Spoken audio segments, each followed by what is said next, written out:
அதே நேரத்தில் ஜிம்முக்கெல்லாம் போயிட்டு இந்த வெயிட் லிஃப்ட் தூக்குறவங்க கொஞ்சம் மிக கவனமாக இருக்கணும். எல்லா எக்ஸசைஸும் பண்ணுங்கள், இந்த வெயிட் லிஃப்ட் தூக்கும்போது மட்டும் ஆர்வம் அதிகரித்து எக்ஸ்ட்ராவாக நீங்கள் வெயிட் சேர்க்க ரொம்ப தம்க்கு கொடுத்துட்டீங்கன்னா அமைக்கிறோம் பின்னாடி. அதனால் நீங்கள் வெயிட் லிஃப்ட் தூக்குறத உங்கள் சௌகரியத்துக்கு பண்ணிக்கிடுங்க, ஆனாலும் மிகுந்த கவனத்தோடு எச்சரிக்கையோடு அந்த வெயிட் லிஃப்ட்டை பண்ணும்படி தாழ்மையோடு கேட்டுக்கிறேன். ரொம்ப நேரம் உட்காந்துருந்தாலும் அந்த L4 L5 பிரச்சனை வருமா சார்? அதுதான், இந்த ரொம்ப நேரம் உட்காந்துருக்கிறது, லாங் பைக் ரைட் பண்ணுறது, லாங் ட்ராவல் போகிறது, உட்காந்துட்டு பஸ்லேயே பயணிக்கிறது. ஸோ இவங்க எல்லாருக்குமே அந்த ஸ்பைன் கார்டுன்னு சொல்லக்கூடிய அந்த பெல்ட்டு அது ரொம்ப அற்புதமான ஒரு விஷயம்.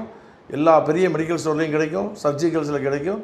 அதை ஒன்று வாங்கி வச்சுட்டு இப்போ நீங்கள் கம்ப்யூட்டரில் உட்காந்துட்டு காலையிலேருந்து ஒரு 10 மணி நேரம் உட்காந்து ஒரே இடத்துல உட்காந்துருக்காங்கன்னு வைங்களேன், அவங்களுக்கெல்லாம் அது கண்டிப்பாக தேவை. சரி, அதை போட்டுக்கிட்டு இல்லைங்க எனக்கு இடுப்பு வலியே இல்லையே, நான் ஏன் போடணும் அப்படின்னு நினைக்க வேண்டியது இல்லை.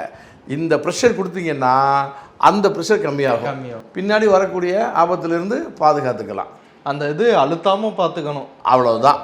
நீங்கள் இப்போது பைக்கில் போகும்போது ஹெல்மெட் போடுறீங்கன்னா தலையை பாதுகாக்க, நீங்கள் இதை பாதுகாக்க இந்த பெல்ட் போட்டுட்டு பைக் ஓட்டுங்க, அவ்வளோதான். அதில் இன்னும் ஒரே ஒரு விஷயம், இந்த பெல்ட்டு பின்பக்கம் அப்படி இரும்பு பட்டை மாதிரி அப்படி ஸ்ட்ராங்காக இருக்கும், 3 பட்டை கொடுத்துருப்பாங்க, ரைட் தானே?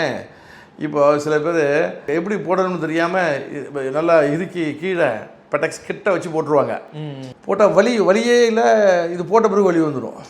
ஏன்னு கேட்டிங்கன்னா, இப்போ அந்த தலையில் மூளை இருக்குது, ஸ்பைனல் கார்டு நேராக வருது, இடுப்புக்கிட்ட வந்தோன்னா ஒரு பெண்டாகும் பார்த்தீங்களா, இப்படி ஆகும், அந்த வால் எலும்பு இப்படி ஆகும், அப்படி இருக்கும். அந்த அமைப்போடு சேர்த்து நீங்கள் நேராக்குற மாதிரி இழுத்து கட்டிட்டீங்கன்னாக்க வலி அதிகரிச்சிடும். அதுக்காக அந்த ஸ்பைனல் கார்டு அந்த பெல்ட்டை மேலே தூக்கி நல்லா இறுக்கி போட்டுக்குங்க. அதாவது செஸ்ட்டுக்கு கீழே மேல் வயிற்றில் நல்லா இறுக்கி போட்டுட்டு, அல்லது வயிற்றில் நல்லா இறுக்கி போட்டுக்குங்க. கீழே அந்த இடுப்பு பெண்டுக்கிட்ட பெல்ட் போடணும். அதான் முக்கியமான. ஆமாம்.